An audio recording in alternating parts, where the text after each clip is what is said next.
Hello guys and a warm welcome to my YouTube channel. My name is Joyce. For those of you who are new here, thank you for clicking on my YouTube channel.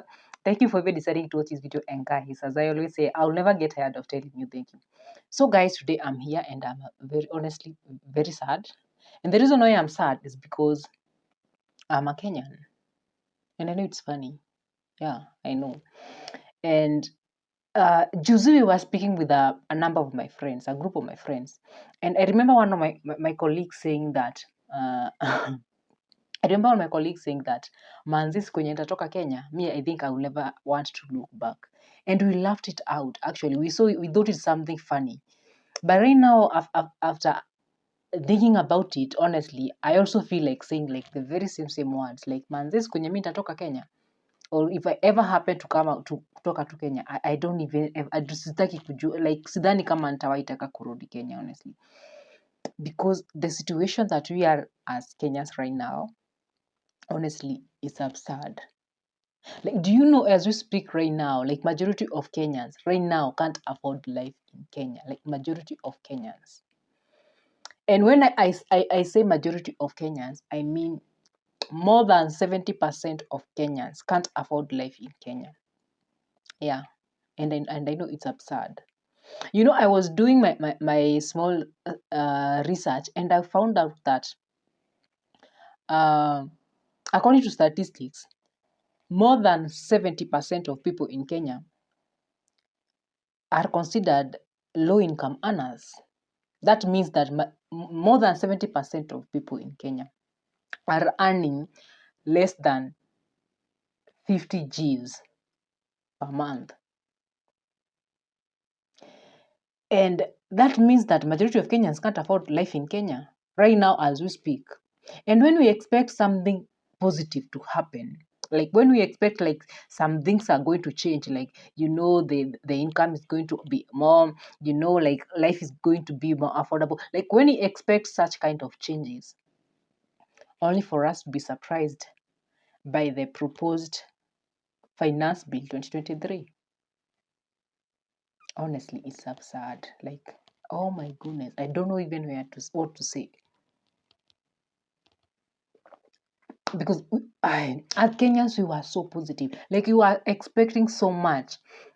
Like, life, life is going to be better. But as we speak, like, we don't expect anything positive. Because as we speak right now, we are expecting like the price of fuel is going to rise, like it's going to hike to about 200 bob. And do you know what that means? Like, we obviously know that each and every time the price of fuel rises, like everything else, the price of everything else rises. The price of food, the price of transportation, the price, like literally any other prices rises. And if right now we can't afford life, majority of Kenyans can't afford life, what will happen then?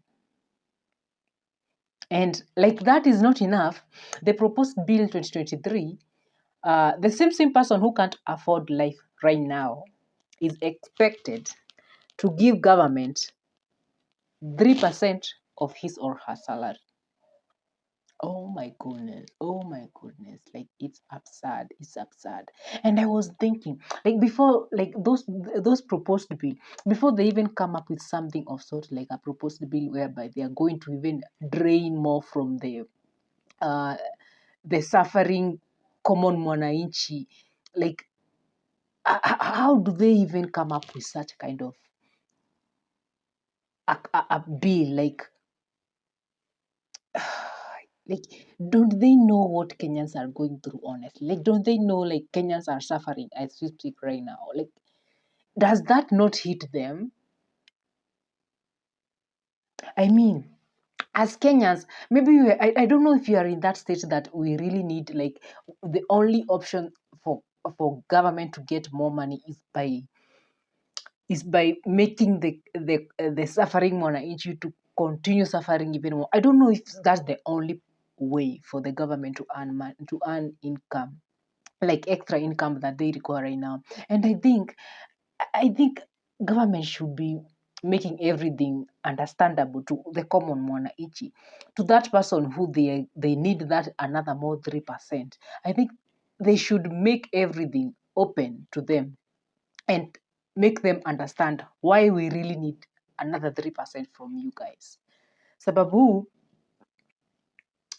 I don't know if you are really in that state that the like the only option, like have exhausted all the option, and the only option that they really can use right now is to get another 3%. I don't know if our country is in that point whereby like they really don't have any other option, because exploiting the mwananchi right now, I thought that was the last thing to even, like, our government to even consider doing.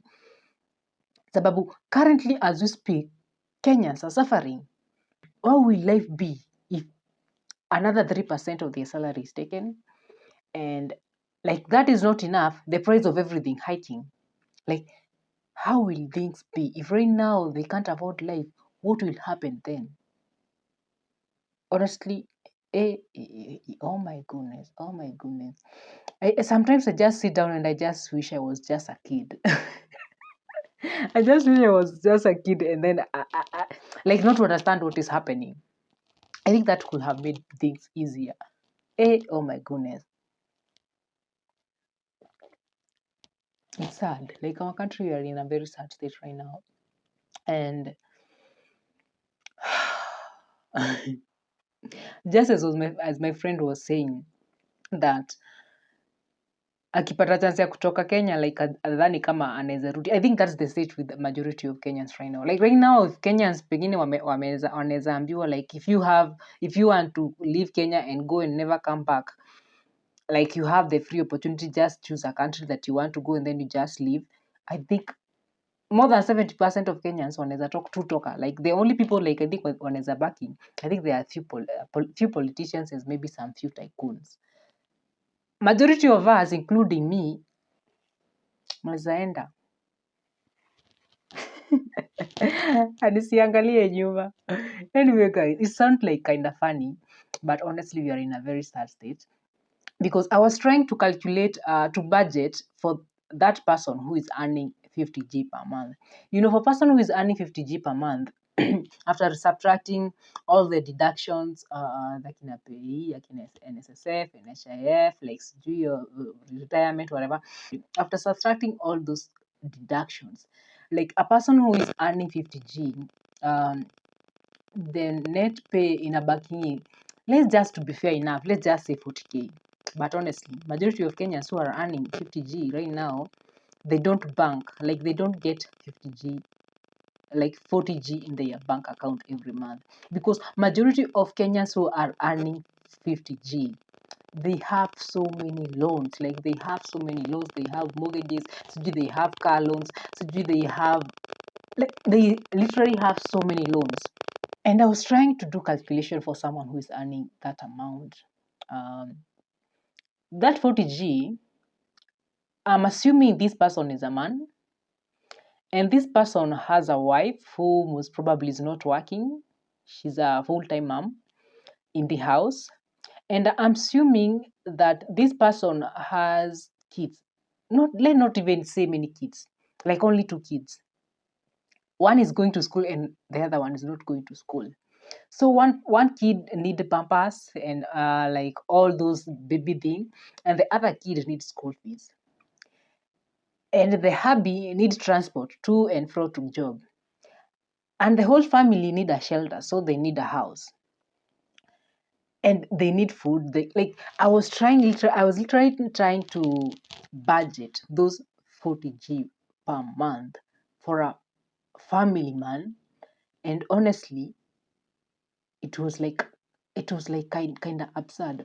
I was trying to use this rule. What do they call it? The budgeting thumb rule. The budgeting thumb, whereby like they say 50, 50, 30, 20, where like the ratio 50, 30, 20, whereby 50% they say you allocate it for needs, and then 30% you allocate it for wants, and then 20% you allocate it for savings and and debt repayment. And I was trying to calculate for someone who is earning 50G, and I was assuming like mm, he or she gets 40G in the bank. So 50% is what's supposed to go for the needs, like to cater for the needs. So 50% is catering for the needs. And in this case, the needs include house rent. Do you know a person who has 2 kids and a wife? Like right now, as we speak, majority of them who are living in Kenya and in town, like the cheapest house maybe they can afford and live comfortably is from almost 20G. Almost 20G for the rent for someone who is earning 50G.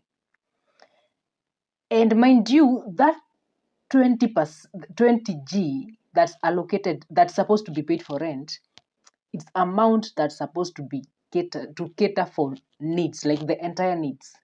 And when I say entire needs, I mean the rent, together with the shopping, together with the transport for the husband to and fro to job. It's absurd. Like honestly, a person who is earning 50G in Kenya and has a family, they can literally sleep hungry. Like they can even go to street asking for help. It is not like a joke. It's not like it's a joke. And it makes me even wonder because for people who is earning 50G, they are so few. Majority of Kenyans are earning 30, 20, 10, and some others are not even earning anything. Like they Kenyan life is becoming hard each and every day. And I hope I could say that the 2023 proposed bill could make anything easier, but honestly, it's not going to make anything easier for a low income earner. It's going to make everything worse. And mind you, it's going to make everything worse for majority of Kenyans who currently are straining. I don't know where as Kenya we are going, honestly. I don't know. Like I don't know where we are heading, but I just hope that maybe something will come up and maybe something will change and maybe things will not be as we are forecasting them to be. Maybe a future holds something better that we cannot see as per now. But honestly, my goodness. Sometimes I just sit down and then I just wish that I was a baby so that I just wish I was a small kid so that not to understand everything that is happening. Because when you understand is when you get stressed. And maybe when you don't understand, you're just okay. Like you're not affected by anything. But anyway, guys, I think that's that for today's video. So continue subscribing, continue commenting, and honestly, I would like to hear your views concerning the same topic about the proposed bill 2023 and the common state of common mwananchi right now. So continue commenting, continue liking, continue sharing, continue doing everything, and until next time, guys, bye bye, peace out.